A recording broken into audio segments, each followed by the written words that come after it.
అన్నమయ్య జిల్లా నందలూరు మండల కేంద్రంలో ఉన్న జిల్లా పరిషత్ ఉన్నత పాఠశాల ఒకప్పుడు ఉమ్మడి ఆంధ్రప్రదేశ్లో విశేష గుర్తింపు పొందిన పాఠశాల.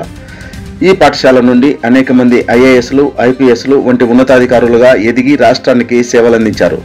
కానీ నేడు ఆ చరిత్ర గల పాఠశాల అక్షరాలా పాడుబడిపోతూ దయనీయ స్థితిలో ఉంది. ముఖ్యంగా విద్యార్థులకు డొక్కా సీతమ్మ మధ్యాహ్న భోజనం పథకం కింద భోజనం అందించే వంటగది పూర్తిగా దెబ్బతిన్నది. పాఠశాల వంటగది స్లాబుల నుండి నిరంతరం నీరు చిమ్ముతూ గది అంతా వర్షపు నీటితో నిండిపోతోంది.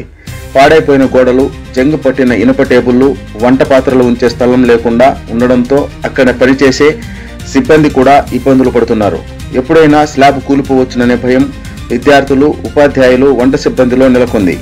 ఈ పరిస్థితిని చూసిన వారెవరైనా చలించక మానరు.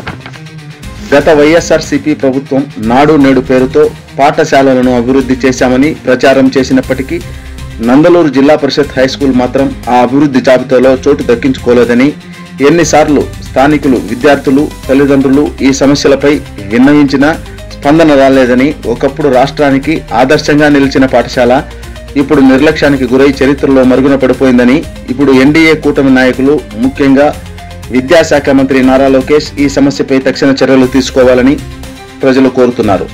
పాఠశాల భవనాలను, వంటగదిని యుద్ధ ప్రాతిపదికన పునరుద్ధరించడం అత్యవసరమని, లేకపోతే పాడుపడిన గోడలు, స్లాబులు ఎప్పుడైనా కూలిపోయే ప్రమాదం ఉందని, విద్యార్థుల ప్రాణాలకు ముప్పు వాటిల్లక ముందే ప్రభుత్వం జోక్యం చేసుకుని చర్యలు తీసుకోవాలని స్థానికులు విజ్ఞప్తి చేశారు. నందలూరు జిల్లా పరిషత్ ఉన్నత పాఠశాల ఒకప్పుడు గర్వకారణం కాగా ఇప్పుడు బాధాకర దృశ్యంగా మారిందని, అభివృద్ధి నినాదాలు నిజంగా ప్రజలకు చేరాలంటే ఇలాంటి చారిత్రక విద్యాలయాలకు ప్రాధాన్యత ఇవ్వడం సమంజస ధర్మమని విద్యార్థులు, తల్లిదండ్రులు, గ్రామస్తులు కోరుతున్నారు.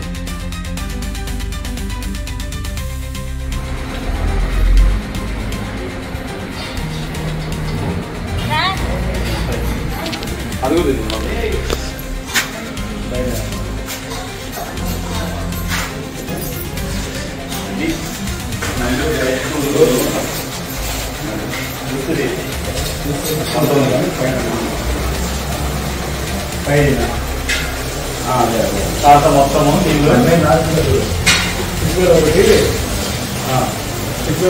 కుమార్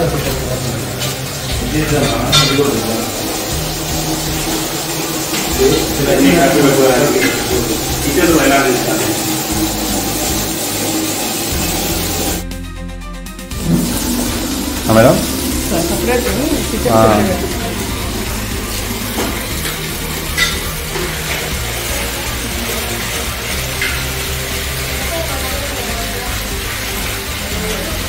నా బిన్నెలు ఎన్ని